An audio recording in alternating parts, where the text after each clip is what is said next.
In the KettleBase Cooldown, we'll be doing several stretches for our hips and our back.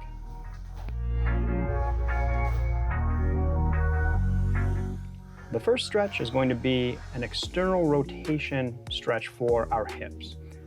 Right now I'm showing the very first variation. It's the easiest variation.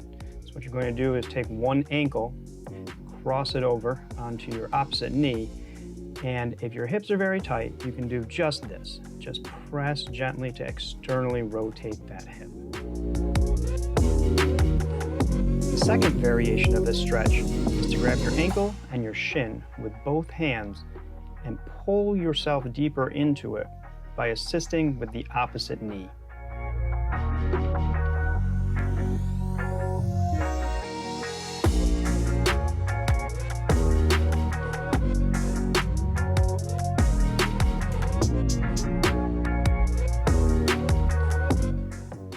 The third and most difficult variation is to thread your arm through the triangle made by your legs and to grab that opposite knee, pulling you even deeper into the stretch. Now when you do this stretch and all of the stretches we're doing here, I want you to think about the number of breaths you take.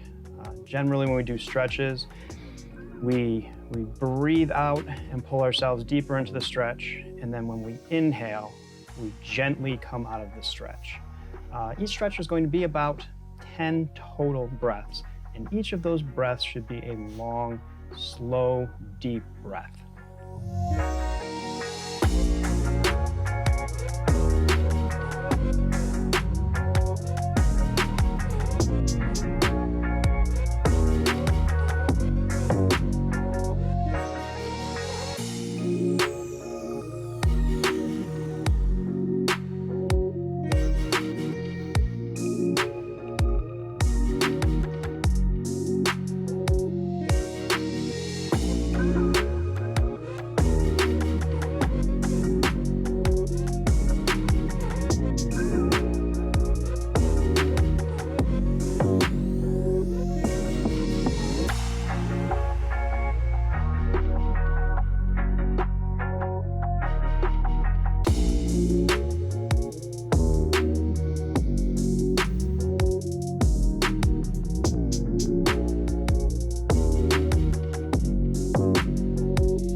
The next stretch we're going to be doing is for our upper back.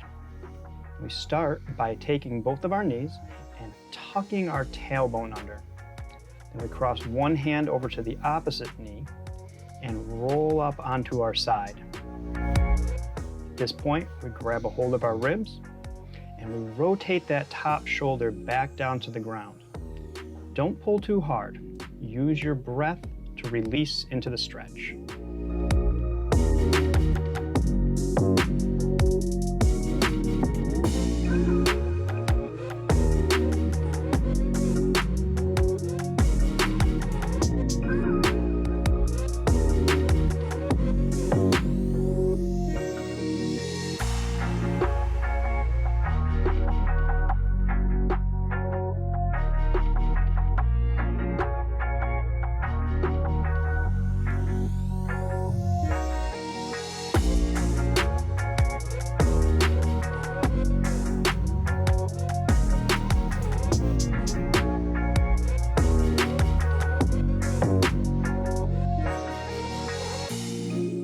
When setting up for this stretch, make sure to keep your knee high above your hip. If your knee drops too far below your hip, you may have a tendency to arch your lower back and overstretch it, which could result in a little bit of low back pain.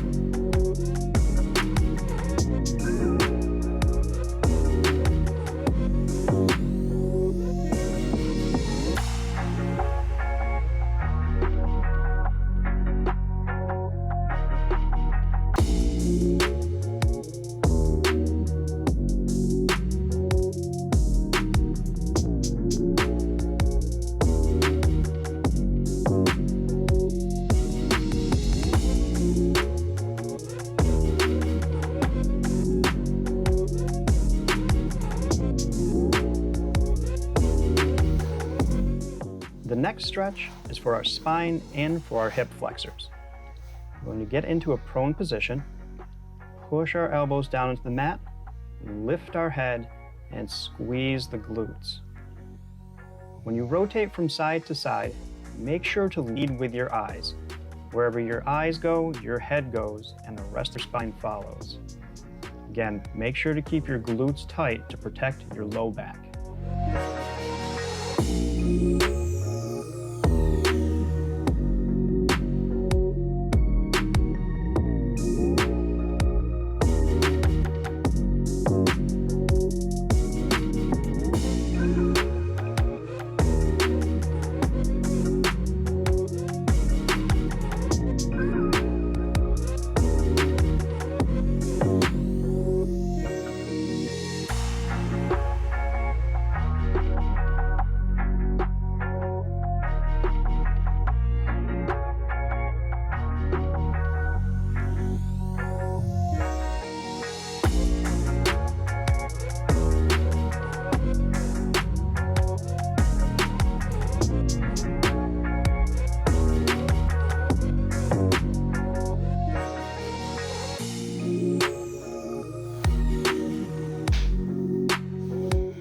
The next stretch is for our inner thighs and for our hamstrings.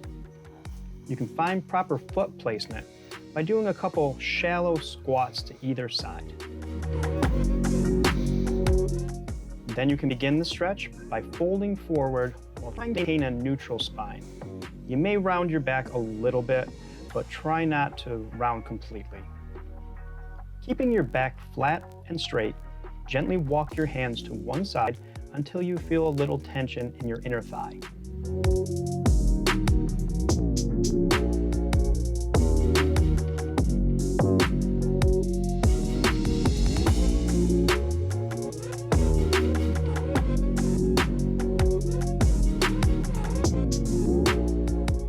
After you've stretched for 5 to 10 breaths, you can deepen the stretch by lunging away from the leg that you were just stretching.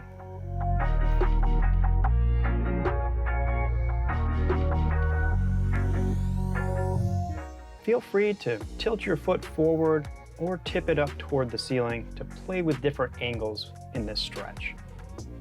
You can also use your hands for support or take them away completely if you'd like to get a little deeper into the stretch.